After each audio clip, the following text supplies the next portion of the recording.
PilsenPod.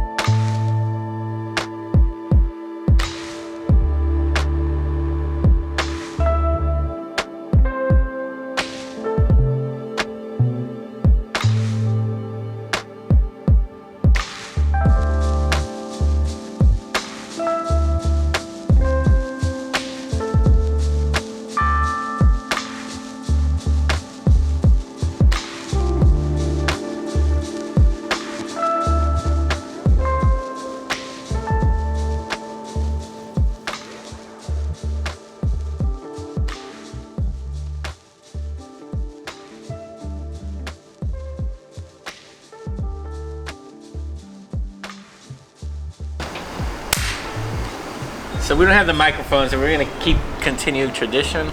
We're here at PilsenPod. We have a special edition of Forgotten Monuments by the Chicago Monuments Project. We're doing a little story today about Francisco Mendoza and the 18th Street CTA project. I was really excited to go out there with you and work on these interviews and get some of this footage of our beautiful 18th Street pink line that's been historic. The artwork has been historic. The history behind it has been amazing, and just getting to learn basically how that beautiful monument on 18th Street was built throughout the years. Yeah, and this was a project that was done in the facts and the documentation isn't always correct, and they said it was completed in 98, but we know via the interviews it was more like 95 when it was started, so I don't know when it exactly finished, because that's all part of the myth of the tale of this train stop. We had some great interviews, right? We had former students.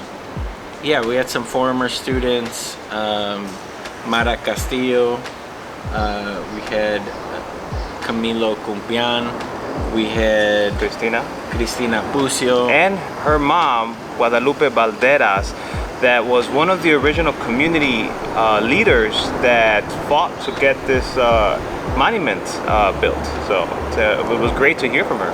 Yeah, and I think we also had Professor Hindosai, and we had Hector Duarte and Salvador Vega. So I think those are some of the videos that you're going to be seeing and some of the interviews we're going to be seeing today. So let's go ahead and show those. Enjoy. You state your name and kind of a little bit about yourself. Yes, Mara Castillo, and so I was born and raised in Pilsen. What I do, I became an activist. I want to fight for people's right? My passion is always been education, and I want to make sure that when I grew up with that education, I want to make sure that the new generation gets the same education that I got. I grew up with a lot of mentors in my life. As a baby, I remember my family were my mentors, my uncles were my mentors, my cousins, right? They were my friends, and we grew up as family, and we were just it was always about love and respect. And when I went outside the world, and that's when I realized, it's not respect anymore. We have to fight for whatever is right for us, whatever we want. And I believe that that's a foundation of me, of who I am. Christina, welcome to Hi. PilsenPod.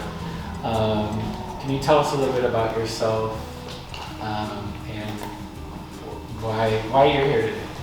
Well, I'm here because you guys are important in the work that you do, and I'm very proud to be from Pilsen. I was born and raised here in the neighborhood, and actually my roots go back all the way from my grandfather. He came in the 50s here, so I'm so grateful for him, because if it wasn't for him, I wouldn't be in Pilsen. And yeah, I'm also very passionate about making sure the community keeps its cultural essence alive, and the artwork, and also honoring those that came before us. I also have a passion about healing work. So I do a lot of curanderismo, a lot of mental wellness, meditation. so I like to invest in the community in that way. So I'm also at the Paseo Community Garden on Thursdays starting this summer to do outdoor meditation and sound healing. The CTA mural and that whole station and what it's meant to Pilsen throughout the years. And I know you guys have both been involved in different ways. And we're also here to reflect on Francisco Mendoza. So I know Mr. Mendoza because of my family.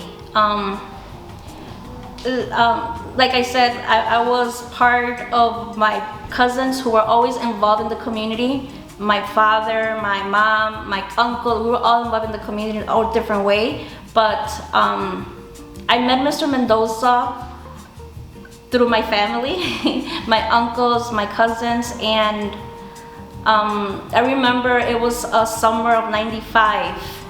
I was, believe, 13 or 14 years old when they said that he was starting a project with the CTA. And I know my mom's like always looking for jobs for us to do.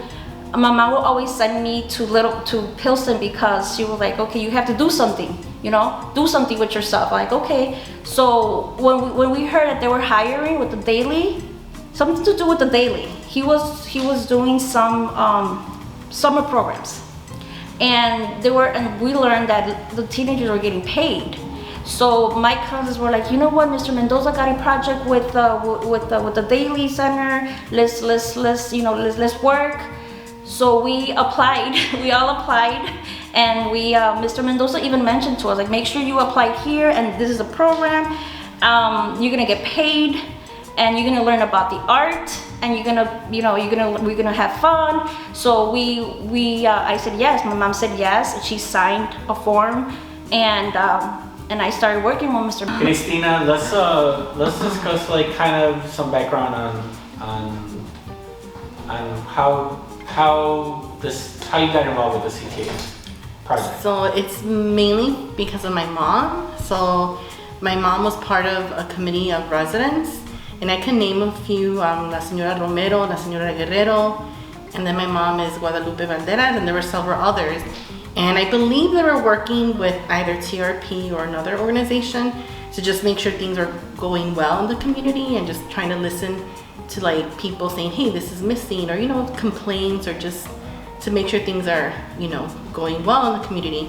So one of the things was that a lot of people were complaining that at the CTA, back then it was the Pink Line, that it was just so like outdated, so old. And I try to remember too, and I'm like, yeah, it did look kind of spooky. I remember I would think I would fall because of like the wood pieces would move a lot, and it just looked very haunted and outdated. And also they only had one machine where you can get coins out of, so there was always lines.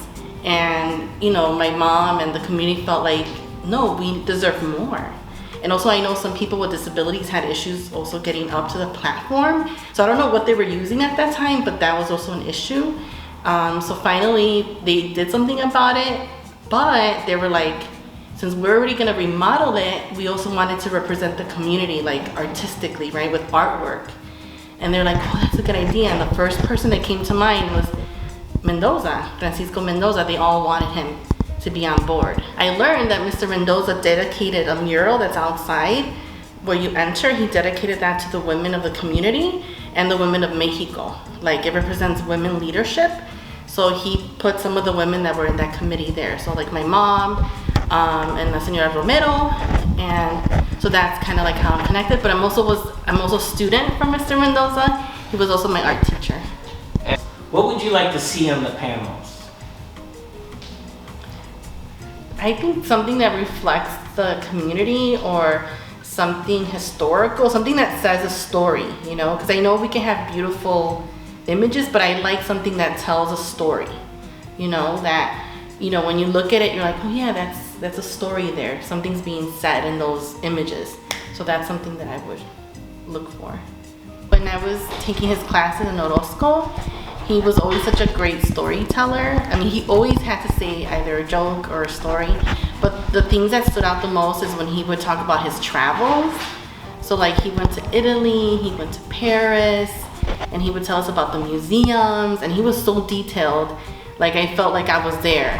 It reminded me that maybe I could be there one day. Like, it didn't hit me at that young age when I was like 14 that I could travel, that I could be somewhere else besides Pilsen. But he kind of planted that seed in my head that you can do anything you want to do. And he's like, yeah, me, este mexicano. I was in Paris, I was in Italy, and I did get to go to those places. And I remember thinking of him and saying, yeah, I'm here. I made it. I could travel. I can, discover the world. And I think that's something that he instilled in me, is just to be curious, to be lighthearted, not to take things so serious. Maybe take your passion serious, but not like the negativity of life. Mr. Mendoza had a good sense of humor. He will always make us laugh, and he will always be positive. One thing that I learned from Mr. Mendoza was that he loved his culture. He was proud of his Mexicano art, his Aztec art, and his Mexican American history. He will always talk about that, and that's what I learned about him, about the Mexican American art. He will always talk about Blue Island, that the first Mexicans were there, and he was just a good mentor. He was my mentor, and I learned a lot from him, and that's one thing I will always take with me. Mi nombre es Guadalupe Banderas y llegué aquí a Chicago en 1966, el 9 de septiembre del 66. Tengo más de 50 años aquí, viviendo en Pilsen, nada más. Cuando hablamos con Francisco y él dijo que ese mural sería dedicado a todas las mujeres que han luchado, tanto nosotros aquí en Pilsen, como también las grandes luchadoras y pioneras de México.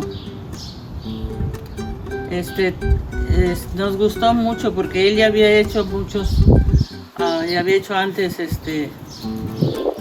algunos murales que podemos admirar tanto, preciosos. Y estuvimos de acuerdo en que así fuera, porque en verdad él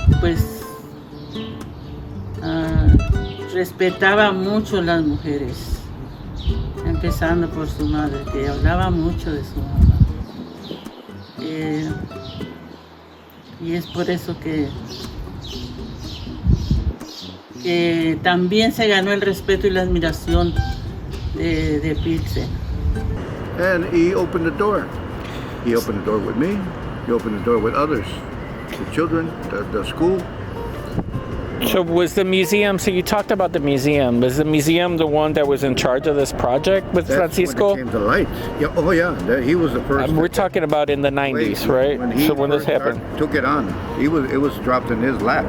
They just said, here, do it, or did... That's what my understanding is. And then Mr. Mendoza, well, they gave it to him, I feel, since maybe he was a little more inviting for younger artists or the kids that he was working with, myself, and other artists that did whatever they did. There's many of us that are part of his identity project of an awareness of murals. Marco Raya, Ray Patlan, Mario Castillo, this is Hector Duarte. Yeah. Yourselves and many and all these art communities are contributors to this. I feel it's a reflection of cultural awareness of ours. So since I feel that's what the mural project is important for me. What inspired you for that piece? Because it's kind of been iconic. I know what it looks like, but I don't know. Will you want to describe it or? It was my study for one of the studies I did of a silk screen, a multicolored silk screen I did for a volador flyer, the flyer of the imagination. Because in that station, it is our port of entering and exiting. There's the left side, the right side, and it's a balance. And if you see the circle, it's a tunnel, right? And a ripple. since I like to continue, but this time it's going to be it's more about women that I like to express the expression of. So given the opportunity, you're gonna do something a little bit from a woman's perspective, or in many symbols for women, in all forms and patterns, and I feel because that is the top of the staircase, and it's to me it's like, and then they go up to the staircase, and then come down the staircase. It's like a beautiful yin and yang, coming and going to and coming back. So it's a beautiful performance at the top of that staircase. What it shows. so how about if I had to ask this question, what's your legacy, Sal? My legacy. I know it's not finished, but what do you think? It's a work in progress.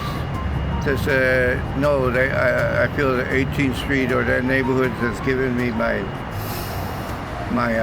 awareness of the deal. It's opened my door of appreciating many things, especially in the art form of painting. Because I've all the artists, Marcos, Aurelio, Patlan, Mario Castillo.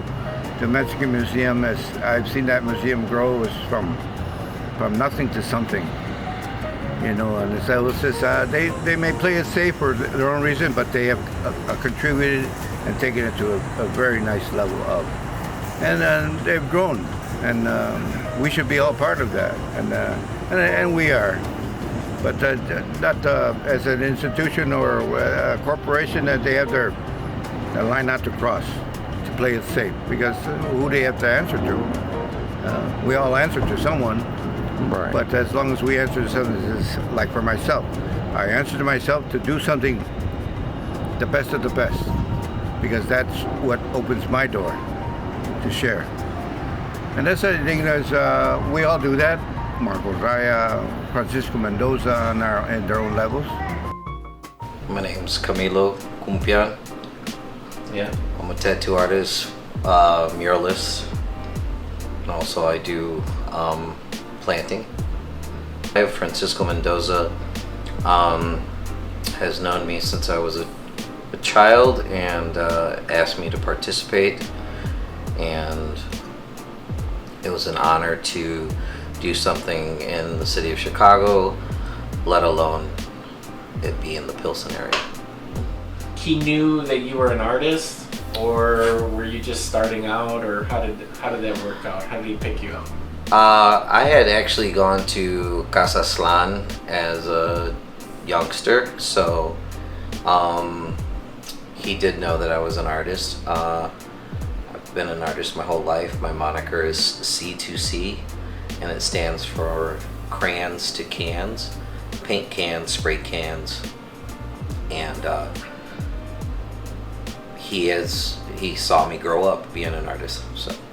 So part of this project is that it's kind of like a forgotten monument. It's kind of led to decay over the last 20 years, or 20 some plus years. How would you like to see that restored? Well, I hope it could be restored, and also we could be given a chance to even make it better than it once was. Just with technology and with age, we as artists have grown, and I feel that it was one of the first beautiful stops in the whole city of Chicago to be painted legally. When you got off the train, you were greeted with art, and instead of vandalism or just a boring solid color. So it was a deep honor to be able to paint in this great city of Chicago, and anybody who knew Francisco Mendoza knew what a great person he was, how joyous he made you feel just to be around, and so it was a big honor for me as a young man. For all the commuters over these last 20 plus years, 25 years, what do you think it's been like being able to get on and off at that stop?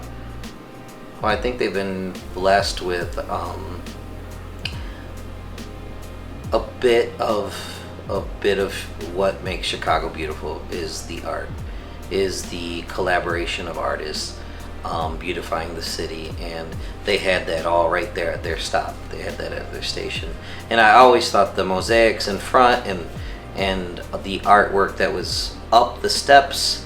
And to tell you the truth, that's I believe that's how I got asked to be part of it, because I just started helping out, and then I showed Francisco my stuff that I had recently done for the CTA mural project that was going on. There was a contest, and I did my rendition of another artist named Carlos Cortez, La Lucha Continua, on it was the Mega Mall on Milwaukee. So that's how that all fell into place. My name is Hector. Hector es Héctor, pero aquí dicen Hector Duarte y soy pintor. How did the CTA project get started? This project is an initiative of Francisco Mendoza, the teacher from Orozco's Academy, and he asked me, in effect, he asked me about maybe I can participate, but it's a collaborative with different artists, and he finds different artists to help to produce this mural. Why was Francisco Mendoza chosen to lead this project? I think I don't know if somebody find him or he find him, but I think it's he started with this idea to create something new for the barrio. When we start this movement in '68 in the barrio with symbols from Mexico, our culture, this is very nice. This is they create Francisco create impact in every single resident here. So if you were in charge of the project of the restoration or this reimagination, what would it look like? Well, I think the first step is conserve or restore the more important images in the station, train station, and incorporate new images from our culture. And with that, I can invite others to tell me, the community, ask to the community, okay, what you like to have there, what you like to see in this new era for this train station. That's all. All right, so here we go. We're gonna do our phone a friend. We are calling Hinda.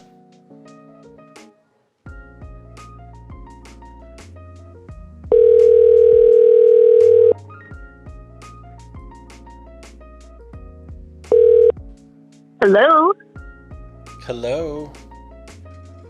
is this Pablo? Yes, it is. Hello, Hinda. Hey, good to hear from you.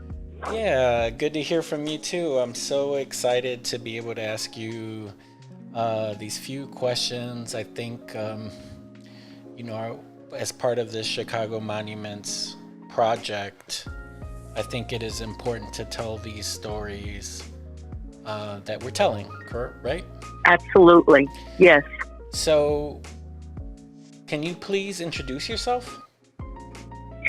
I'm Hinda Seiss. I'm a professor of sociology and women and gender studies at University of Illinois at Springfield. Great. And I can also say that I've been working with Diana Solis on basically a book that goes into some of her biography, but also looks at a photographic history of Pilsen and Mexican Chicago from the 1960s.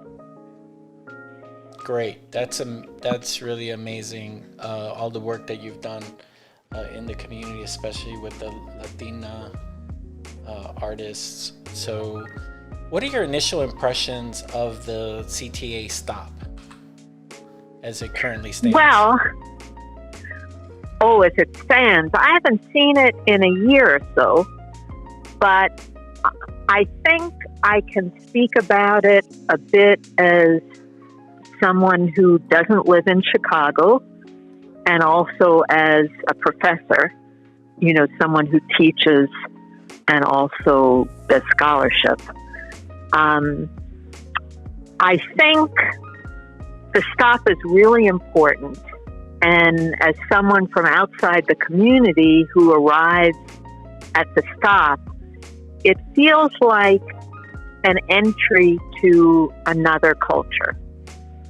So it's a really important gateway for visitors, and whether they're visitors from Chicago or from other parts of the country or from other parts of the world. But it's like an entry to Pilsen, and it marks it as this cultural experience. It's very vibrant, it's very moving, and it tells whoever visits that Pilsen is this really special place. I'm not surprised that Forbes magazine called Pilsen one of the 12 most exciting, coolest neighborhoods in the world in 2018. And I certainly think the murals and the CTA stop are part of what attracts national attention, international attention. And I think it's really important for tourism in Chicago. Right. I can also speak to some of the cultural impacts and the importance to the community. Well, I think that I would kind of start a bit as an outsider. So what's the overall? Yeah, Dad. What was the overall impact for the project on the community? That was exactly what I was leading into. Well, first of all, I think that generally in the nation, not enough attention has been paid to Latinx monuments and what monuments we need to represent Latinx histories and communities, and also how monuments might have different meanings in Latinx communities. So, for instance, we both know that you're going to see a lot more murals in Pilsen and many other Latinx communities than you do bronze or marble statues. And if you think about some of the history of these murals, of course, they were inspired by the Mexican and Chicano movements, the Mexican mural movement, and the CTA stop and other murals in Chicago are part of the Chicano movement. And in terms of what that means, in Pilsen historically, Chicano and Mexican culture were pretty much marginalized in the schools, in the public schools, and also in mainstream media. We're talking about the 60s, the 70s. So if young people and also older people wanted to learn about Mexican culture, Mexican immigration, Chicano culture, the murals were an important way they learned about it, because they weren't going to learn about it from picking up a major newspaper or turning on the TV, right? So they were a really important way that people could learn about their culture, be proud of their culture as well.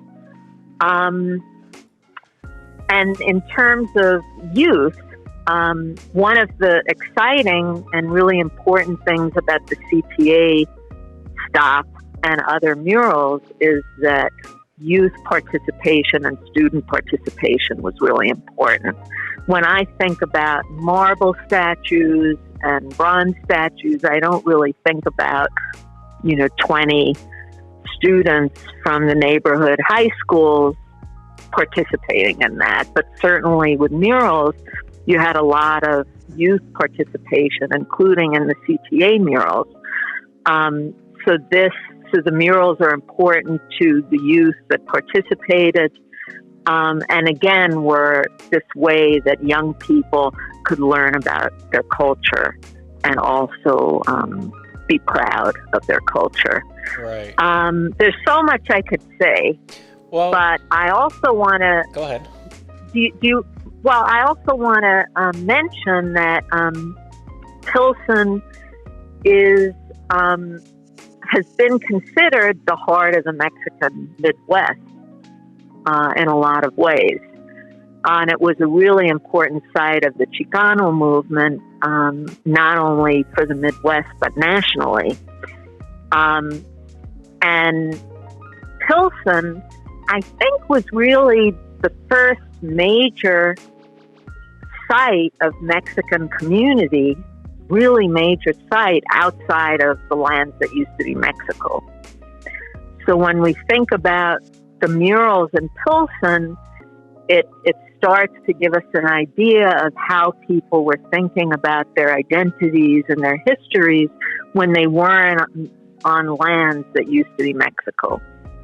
So does that make sense? So it's kind of a different relationship to, Mexico and being Mexican American or Chicano than you might see in California or New Mexico.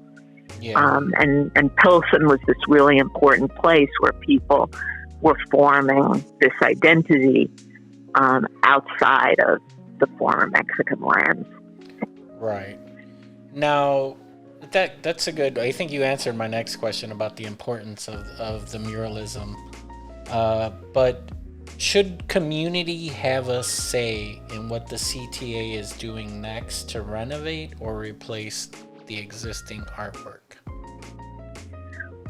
Well, I think I'm going to say a little bit more about the question you just asked also. Okay, that's fine. And then continue on to, of course, I think the community should have a say.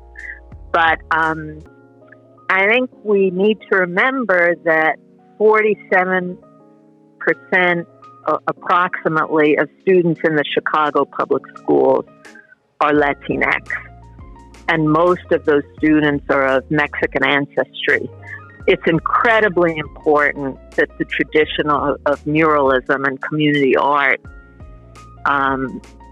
remains and is strong in Pilsen and in other Latinx neighborhoods in Chicago.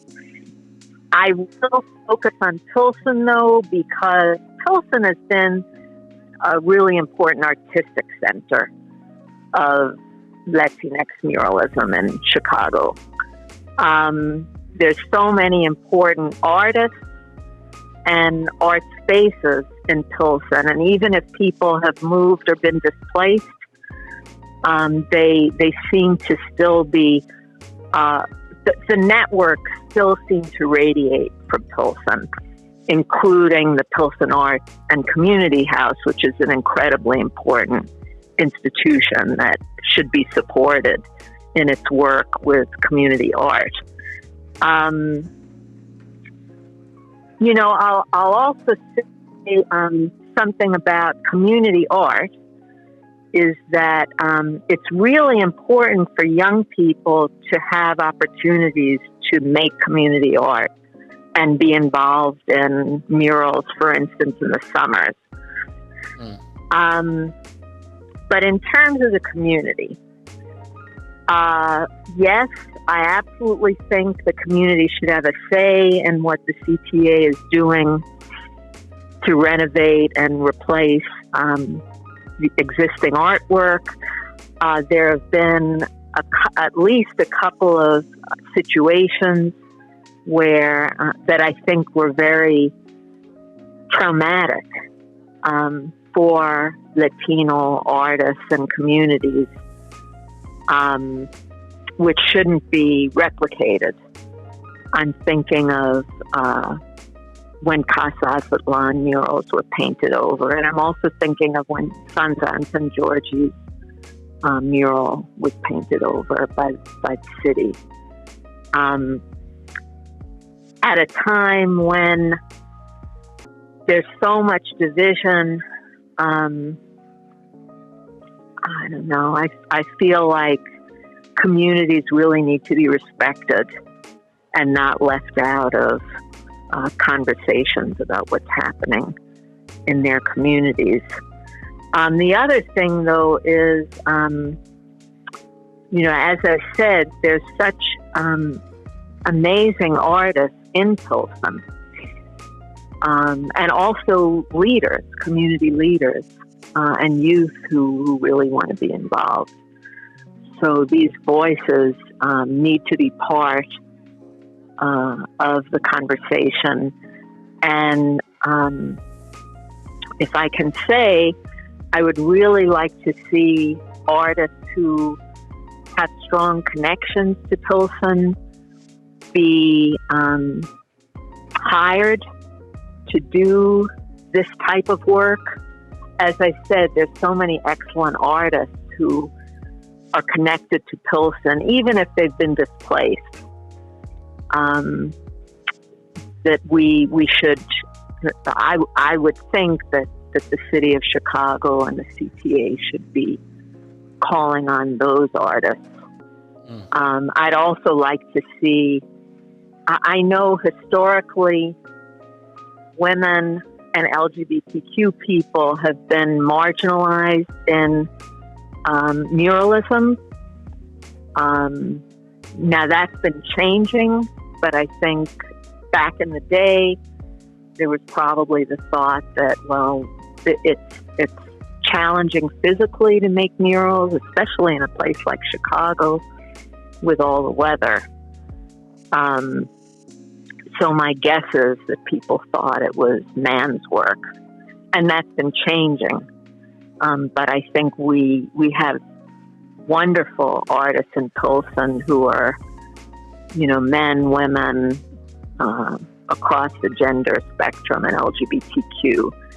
And all of those artists should be part of renovations. And also, this is just my opinion for what it's worth, and also fairly compensated. Great. So, I mean, one thing I was thinking in terms of the importance of community arts is if the murals are only funded by corporations, then that can drive the content of the murals. And Chicano muralism, including the murals at the CTA station, have a political edge to them, which is part of monuments and part of the histories that need to be told. So I think it's really important that community arts and murals not only be funded by corporations, but that we make sure artists are fully funded and not just doing it as volunteers, because artists need to make a living, especially working class artists. So, Francisco Mendoza, born in 1958. In this article I was reading, they call him the Pilsen Picasso. I think it was more because of the impact that he left in the community, not only visually, but also through his teachings. And he made everything fun for the students. I think that goes, they say that in the interviews. But he was a epic teacher of grand proportions. And that was the common denominator in a lot of what people had to say about him, was that he just brought joy to the arts, and a lot of these young minds, especially back in the 90s and 80s when he was teaching, to love art and to accept who we are as a Mexican culture, and embrace our culture and our community. And you hear that a lot in these interviews, and it was really great to hear that, and what really shows why people love Pilsen so much. Yeah, and this was one mural project that obviously was a collection of different murals done by the students, but it left this big impact on the community, on myself. Francisco Mendoza was like one of my heroes kind of growing up. Same as Carlos Cortez, same as all the other muralists, Hector Duarte, Marco Raya, Aurelio Diaz, Alejandro Romero, y Oscar Romero. I think those are people that people looked up to, right, and really respected. And I think we need to find a way to do that again, right, where we have these teachers still being able to teach in the community. And I know we have great teachers at Benito Juarez. We've had Steve Vidal on the episode before. That was a great interview. And I'm glad to see that continuation and that tradition in Pilsen. I think that's forgotten, right? So it's a lot of these icons originated from Pilsen, and it looks like their love they have for the community transcended into their art. Yeah, and even if they weren't, like Francisco was born in Blue Island, Illinois, but they find this home here. It's Yes. like a natural home Yes. for artists, and it's been that since the 70s. The true mural movement started in the 70s here in Pilsen. Let's not forget that. Yeah, let's not forget it. And I think that's repeated. And I'd like to thank again the masters, the people before us that taught us just how to appreciate art and how art brings joy in the community. So we want to thank DCASE, the city of Chicago, Chicago Monuments Project, chicagomonuments.org, and I think that's a wrap, right? Yeah, thank you everybody.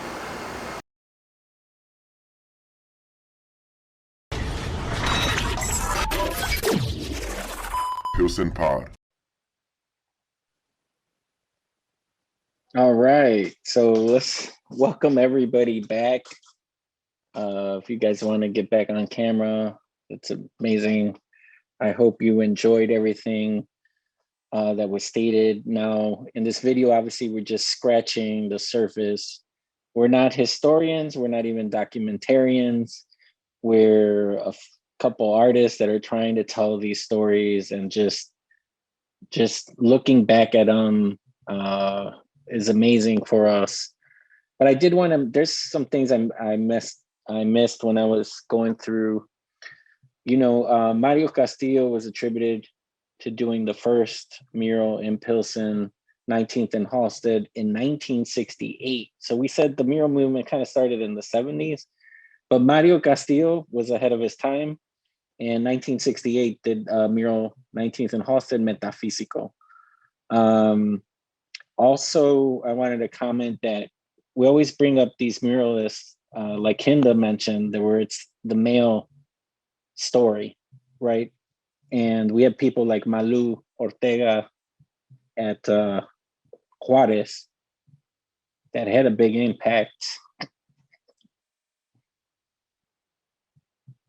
And they get forgotten.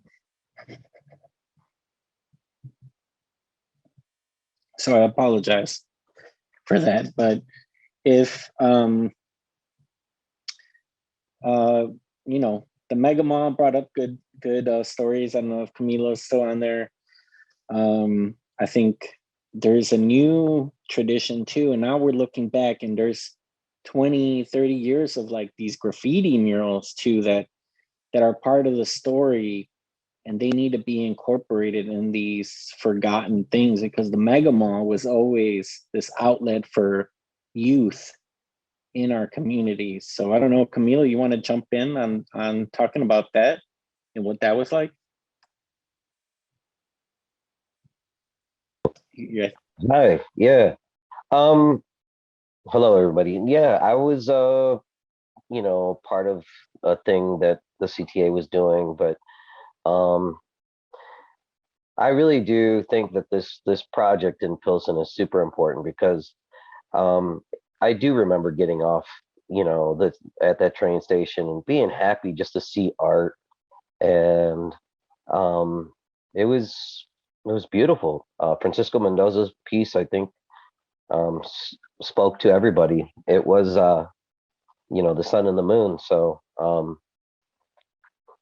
uh, with that saying, I do want to be given a chance to put something there, maybe a little bit different this time. Maybe definitely, since it was dedicated to the women, I would love to do something dealing with the hardworking women of the Pilsen neighborhood, and I got a couple ideas floating around for that. So it'd be great. But I'm super happy that people are remembering Francisco Mendoza as the special person that he was, and he was definitely a mentor to me, as Carlos Cortez was, and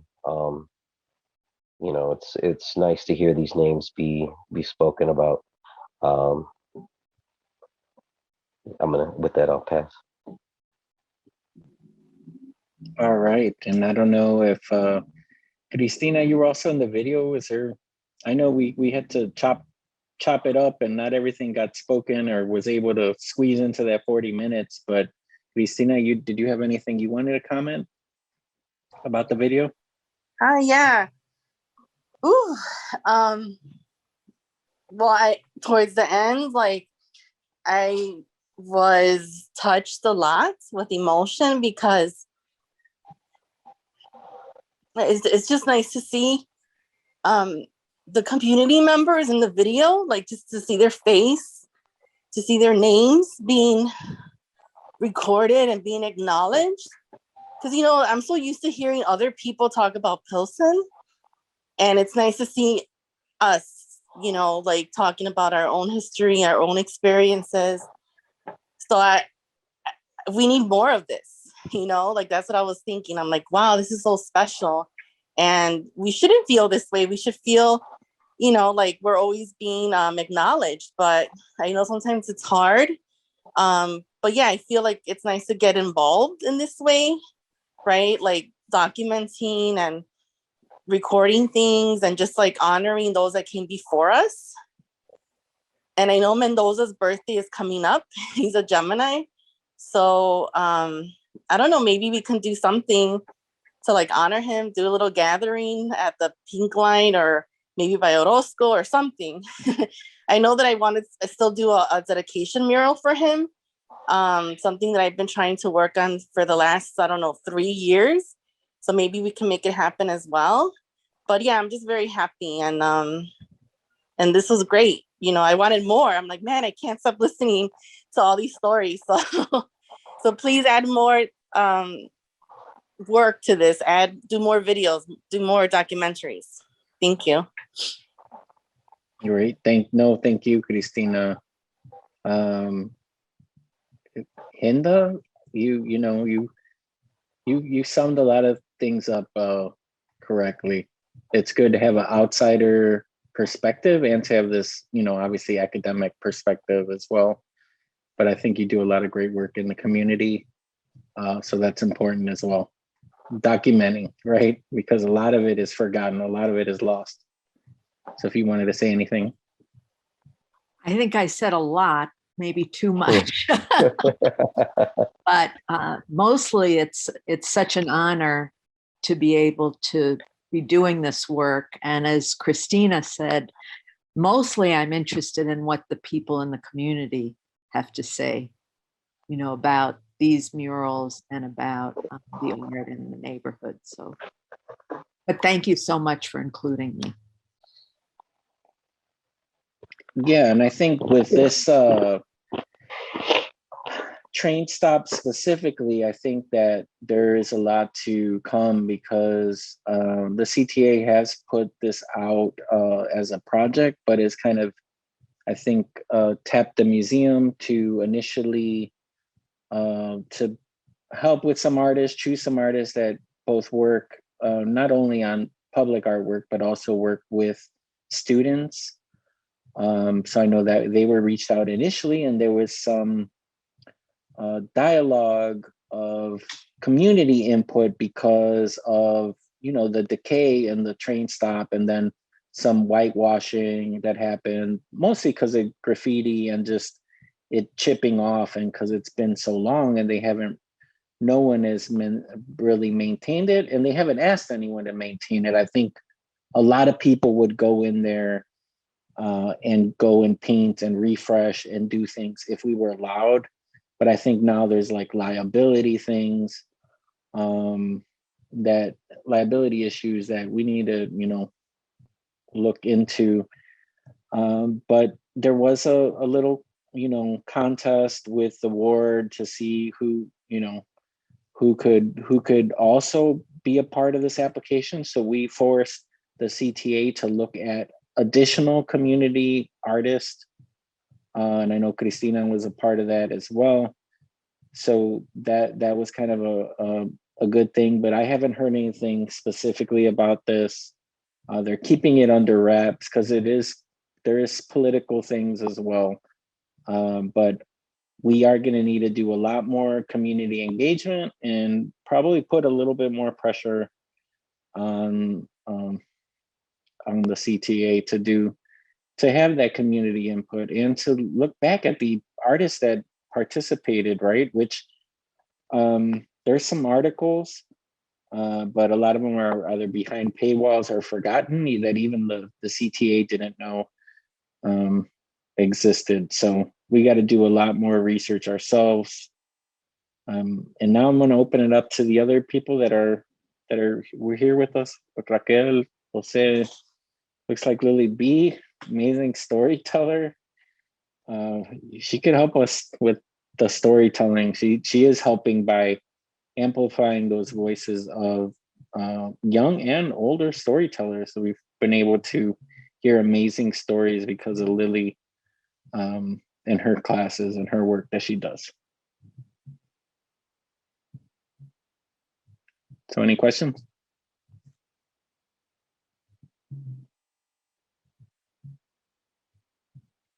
Any other comments then?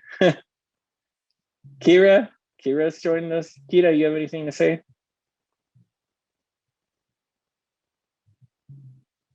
Okay, well, you know, we've been on here for an hour, so.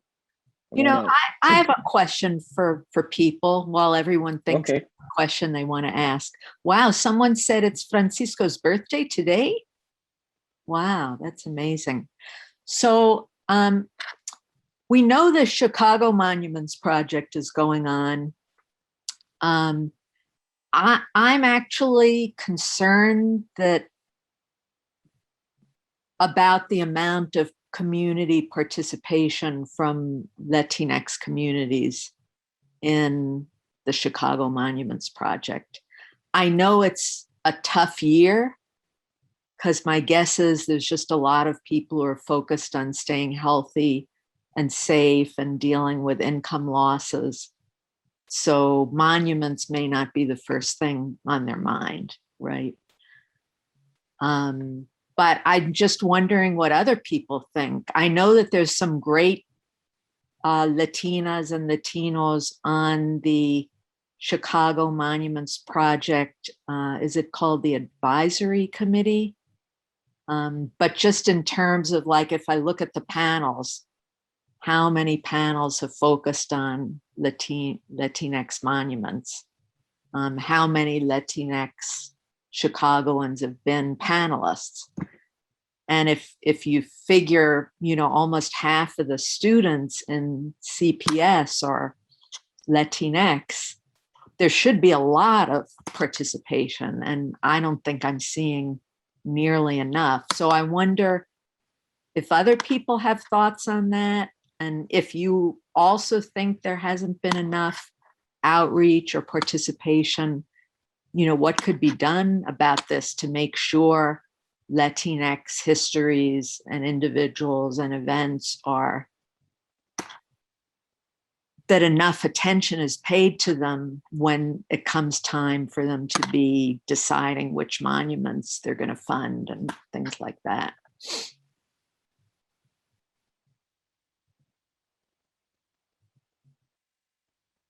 Um, I'm not sure. That's a good one, but I definitely think that it's important to continue, and I think we have to amplify it, and I think we're gonna put this video on YouTube, and it's hopefully gonna spark more conversation. Like I said, we are not the historians.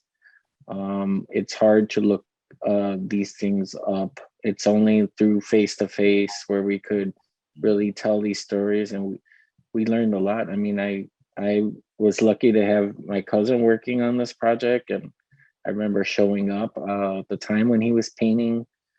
But even this was never done to completion. It was still a beautiful thing, and it's been up forever. But there are parts that were never finished, and this was not funded like most of the things where you talked about, where the artists are properly paid or properly compensated. Even this project was not funded completely, right? It was not funded by the CTA. It was not funded by the city of Chicago. And these are things where they are supposed to be, right? They send out press releases that they're gonna have millions for artists, but it's very few of community artists that actually see any of this funding. And I think that is the struggle, connecting community artists to funds to create projects like this, to create monuments, to document, right? So much of this documentation right now, everyone has a camera, everyone has an iPhone, and they could be documenting it, but if it's not properly funded, then people will not do it.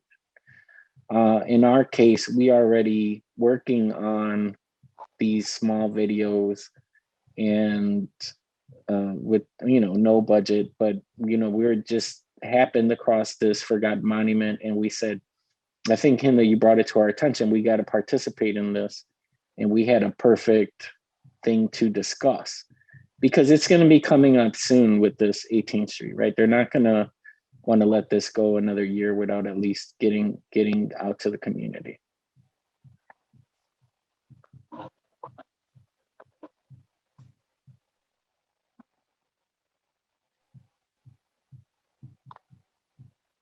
Camilo, did you have something to add? Oh, I was going to say that, yeah, that's funny you say that, not funded. Definitely true. I remember carrying big army duffel bags of spray paint onto the train and getting off, and everybody kind of getting nervous. What the heck is he going to do? And then you start doing the work. But there was a woman involved she used to live by Sen, and she was so dedicated to helping also with the project and with Mendoza. I mean, she would spend her money on paint and bring it, and I wish I could remember her name. But yeah, it's just a piece that needs to be finished and brought back to life. I think the neighborhood, so much stuff is getting fixed up, and we need to fix that station for sure. They did bring up a sad point of Casa Slan being painted over, and man, that was such a beautiful place, and place of community, and it's great to see Sal Vega, and he's forever getting better if it's even possible, and nice to see if it'd be nice to work side by side. There's still some guys out there that have been around since the late 60s, 70s, 80s that have a lot to share with us.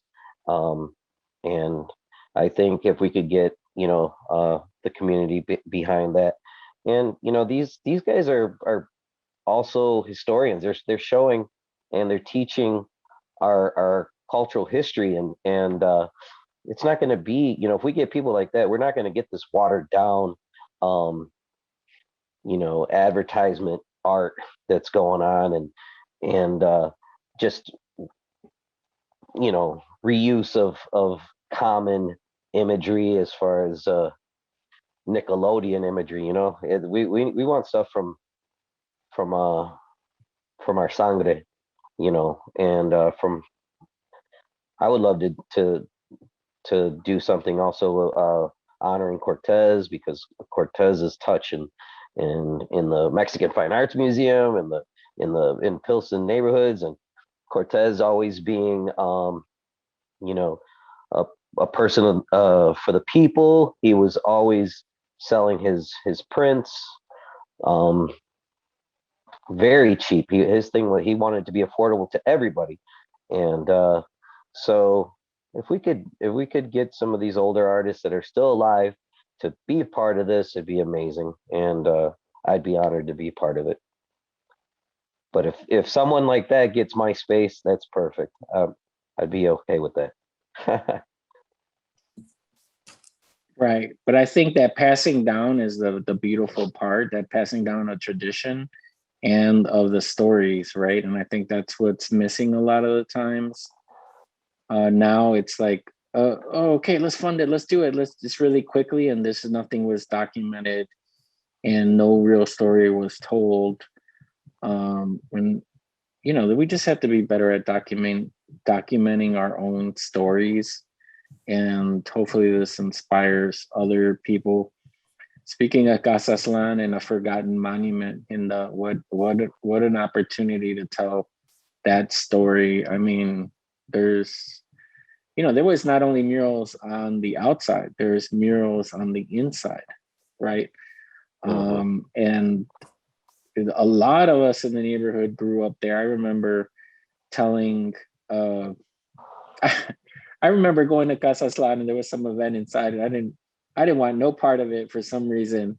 And I had bought like a box of chiclets, and I started hustling and selling them on the outside when people were coming in.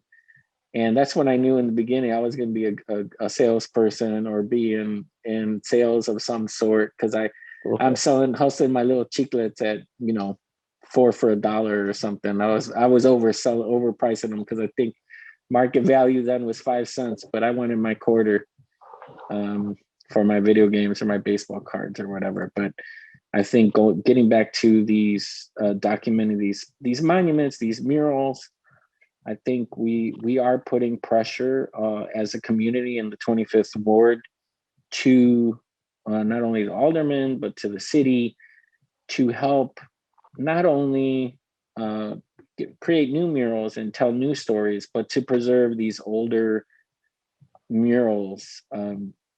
It's so important to tell our story.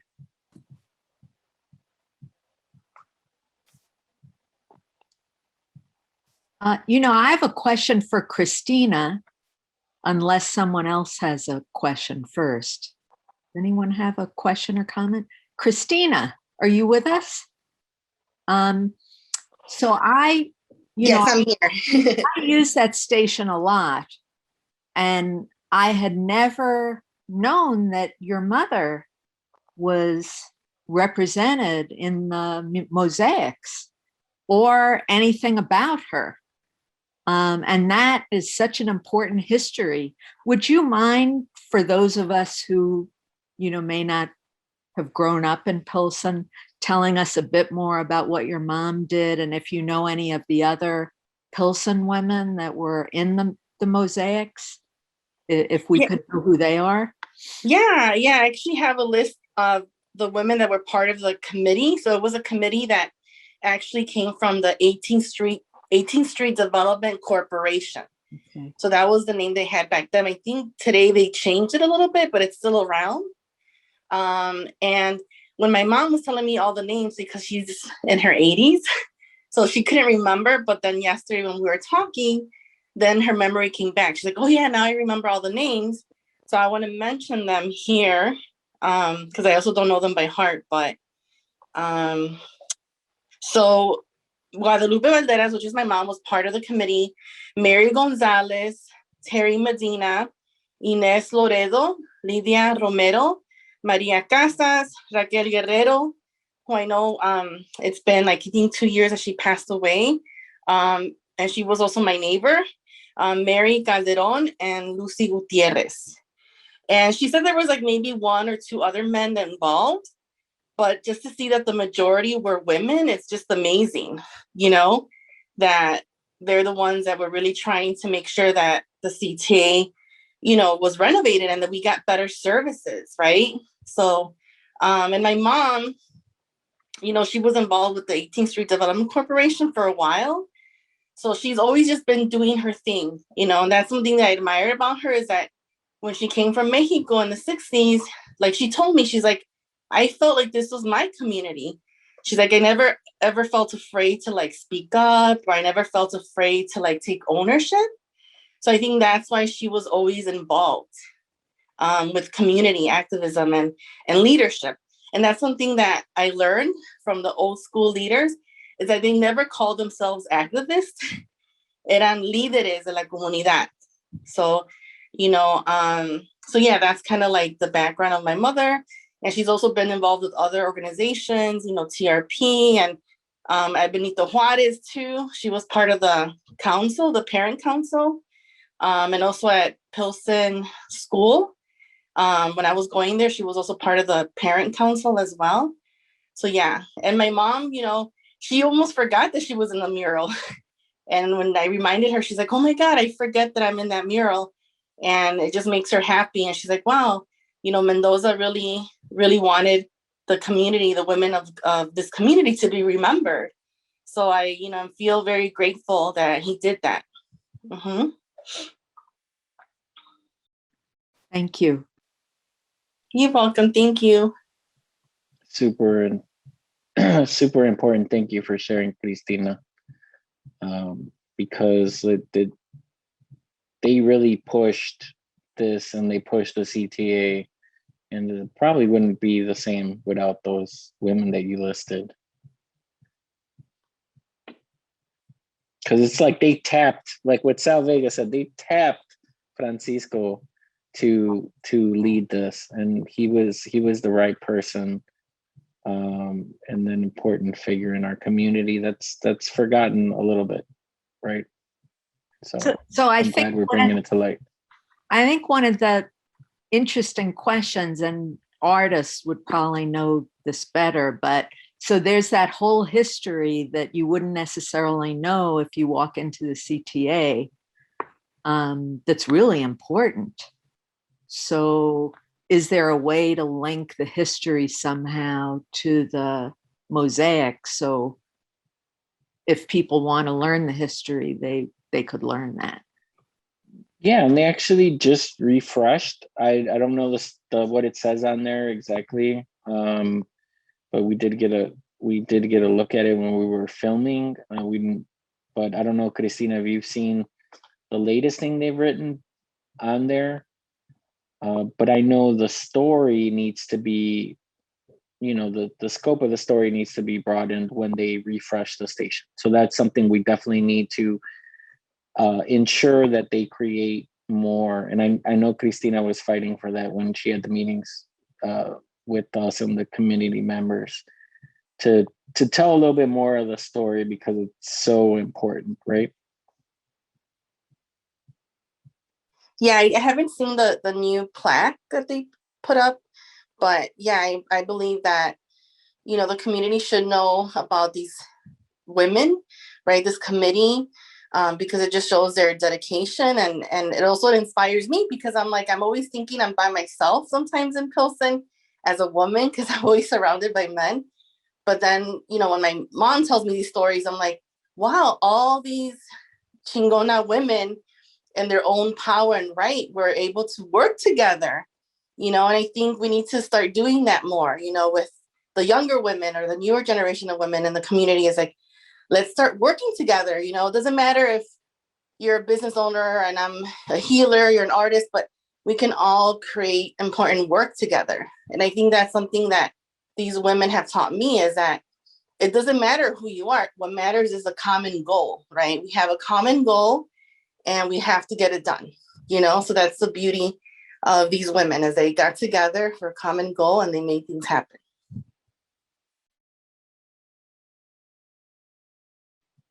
Yeah, it's such a beautiful story. Such a beautiful story.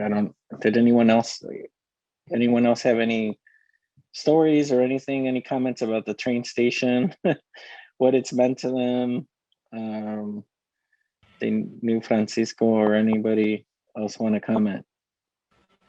Hi, everybody. My name is Stan. If I can interject for a second. I think to answer that question, maybe not from the artistic perspective, because I've never been an artist as much as I have been like a random history major. But I think with providing context for these murals and everything, it's getting, like Pablo's wonderful point he said earlier, and everybody's wonderful points that they've said earlier, it's getting these stories and all this context written down, right? Like we look at Mexican culture and Latinx culture, and the importance of corridos being like oral history passing down, right?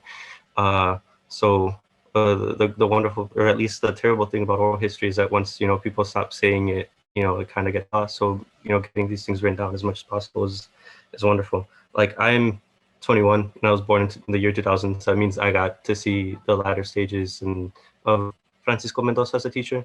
I only had him up until the 3rd grade, until he stopped teaching at Orozco. But there's so many things that you can remember even as a small child, like the story of he had I don't know, I can close my eyes and picture the classroom, and he had this, like, I don't know how to say it, because again, I took 12 years of art classes, don't remember anything. Sorry, it's just, he had this like collage of pictures of himself and his mother that created his mother's face. And I remember being in the 1st grade, and when he told us the story of when he found out that his mother had passed away, right?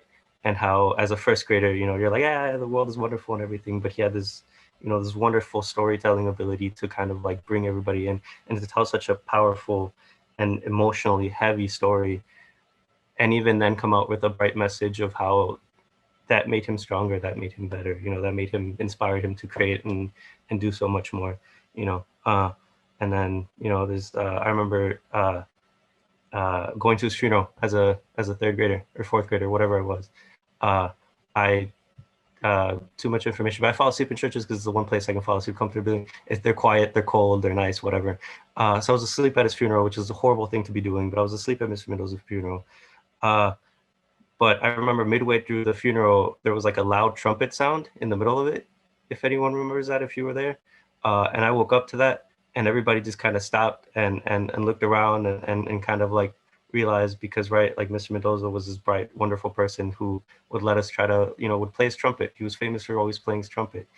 And when we were in the 1st grade and 2nd grade and 3rd grade, he would try to let us play it, and I never could, but it was always a wonderful experience. So even at his funeral, because to me, being in Pilsen and walking around and seeing his artwork everywhere, reminds me that Mr. Mendoza's still, his presence is still with us. But even at his funeral, to have that, like, thermodynamic miracle or whatever, to have like a trumpet sound play in the middle of his funeral, and everybody just kind of stop and laugh and realize that, his warm presence is still there and all that. So I think to Pablo's point of making sure that all of these stories and all of this context and all of this gets written down, so that the history stays there, right? Like I think with that, Mr. Mendoza, I think another teacher that passed away at Orozco, Edward Pino, if you remember him, all of these wonderful people who brought young kids and taught them and brought them into art and doing all this kind of wonderful things and all that. So if there's a way to get all of these things written down so that they're preserved for 50 years from now or whatever, that would be wonderful. Thank you. Yeah, and I think we need to propose that to the high schools and to your locali, right, that do amazing work already. And they do their podcasts, but just a place. We also need like a bucket to house all these things, right? Because you try to Google it and you still don't find as much as you would like about these stories. And I think we do need to put them someplace. And I know Hinda's documenting another important Pilsen artist, Diana Solis's work and her story through photography. Just she's an amazing storyteller as well. But there's so many amazing teachers. Even our uncle Marcos was a teacher at Cooper. And I remember those trailers, and I just like, oh my God, they're teaching in these little trailers. But they were teaching art, and they were so happy, and the kids were so happy, and it's just been such an amazing place for art, creation of art, and continuation of art, right? Because a lot of people don't start here, but they end up in this neighborhood, and they can't get away, right? Not that they should, but that's why a lot of people feel like this is home. So let's continue the good work, everybody. Thank everybody for participating. I don't know if any last words from anybody else. Just very quickly, I want to mention that, of course, Nicole Marroquin has been working really hard with Diana Solis and her photographs and with other artists. So she's been doing wonderful work of preserving some of these histories with me and with others. Right, including going to create a replica, right, of Pilsen buildings and the structures. I'm super excited to see when this is all unveiled, what you guys come up with. It's going to be a treasure trove that we could look into and see these stories, because there's so much activity, so much activism. Camilo's father, right, in poetry. They created this Chicano movement in literature as well. That's, a lot of it was based out of this neighborhood as a hub, right? Even if the writers lived everywhere, they still came over here, and this was kind of like their platform. And that's what's really amazing too. And it's so many forgotten stories. We need to get all these guys together and tell them, And now with Zoom and things like this, I think it's easier, but somebody still has to be in charge of it, right? So I want to thank everybody. I think we're gonna, unless anyone else has one more comment or anything, I think we're gonna call it a wrap. I want to thank again Javier Cervantes for squeezing all this editing in the last week. PilsenPod, Pilsen Arts Community House, Chicago Monuments Project, DCASE, City of Chicago. Let's keep pressuring them and let's keep telling these stories. Thank you, everyone that participated in the video and the people that participated in this dialogue. Thank you. Thanks, everyone. Bye.